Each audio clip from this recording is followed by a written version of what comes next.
Good morning mga kaberks, mga madi, mga padi. A day in my life as a nurse na himong kusinera. For today's vlog mga kaberks, magsugo na pagluto ang inyong kusinera, si Lina A.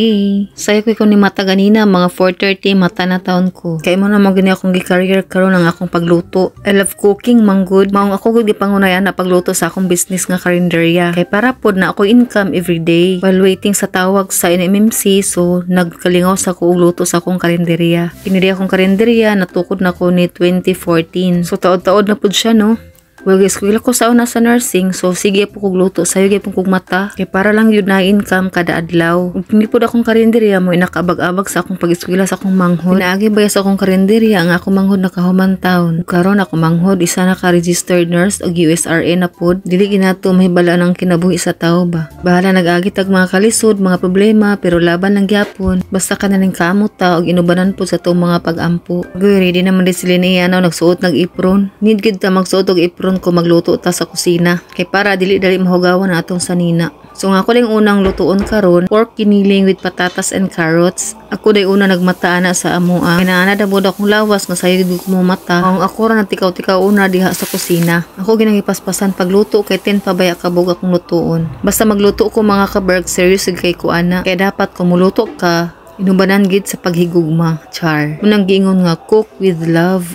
Kana nga time nagkakukalha kay dito na po ko sa pikas burner sa gawas, dito ko magluto. Ang ako ding lutuon dito sa gawas duha ka buok, pork with bamboo shoot og fried fish. Pasensya na kay mga ka-berks kay ngit-ngit pagidiha. Ama siya suga pero dili kay hayag ba. So ganahan ko diha magluto kay kusog kay ang kalayo dayon duha pug ka burner dali ra kay ko makaluto. Ang sige ko gingon sang ko galingon, laban na gid ta kay mo na tong source of income every day. So magisan na ta og panakot, una bombay din ahos. Isuting na to pag-ayo para dili mapagod kay ang atong panakot. Nice siya kung golden brown kay para humot bitaw kaay diwala ang langsa. Ako nang gilunod ang karne din ako nang gimix. Pag human din ako gisaan na, ako nang ibutanan og tubig. Kanang recipe mga ka-berks lamin na siya labi na halang. Maka-appetite gyud sa kaon. Binatong mga tao nga hilig sa halang. So lami gid siya kay labi na ang bamboo shoot crispy bitaw dayon. So nibalik na pud sila ni Eden sa sulod kinakuha na pug kala para prituhan sa isda. Need kag double time ani kung ikaw manglutuay. Kinahanglan paspas kay kamulihok para madali pagluto ang imong mga putahe. Ay nakalimutan og lungag ganina. Kaya ako magud nakasanayan maglungag ko dana ako magluto. Ug sa diha nakadumdum ko nga wala pa may nilungag. So nagdali kog tak-angana sa nilungag kay para magamit dito sa karinderya. Mga 6 AM magud ang display dito sa among karinderya. Kay labi na ang mga trabahante sayo kay pamahaw. Usually ang ako mga customer sa karinderya kanang delivery diha sa Save More, kanang tracking. So need ginako sayo sila ipa-display dito para na makapamahaw pod ang mga delivery. Sinigawas na puggo kay magprito na kog sugod sa isda. Ngit-ngit pagiginaan na nga time kay mga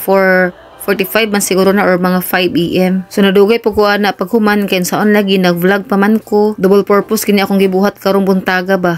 Bahala lagi dugay man pagluto basta kay maka-vlog lang. Kay sayang man pud ang akong gibuhat kada buntag kung di na ako ma-vlog malupa. Mo ni panultigon sa akong ugangan nga time is gold, when it comes it will never come again. Da naka-English man si Lini A. Laban nang diha Lini A kun saon ta man nga nim gid kinabuhi. Maningkamot man gid ta para natay makaon kada adlaw. Na uban tawo nag-ingon dato na kuno ko.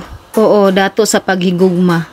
Dili man ko dato, naningkamot lang ko para na ko income kada adlaw. Kay kapoy ba ini magsalig lang ta permi sa atong bana. Ako na din ang gipang-arrange ang mga kalderin kanalimtan akong arrange kaganina. Sa wakas naluto na gid ang giniling. Mo pa din na ang una naluto sa akong recipe. Sunod akong itak ang mao ang chicken afritada na pod. Ang mga recipe din nga akong gulutuon karon, pork kiniling with patatas, pork with bamboo shoot, fish escabeche, chicken afritada, fried hotdog, bulad, ginisang bihon, ginisang talong, salad na guso, and beef steak.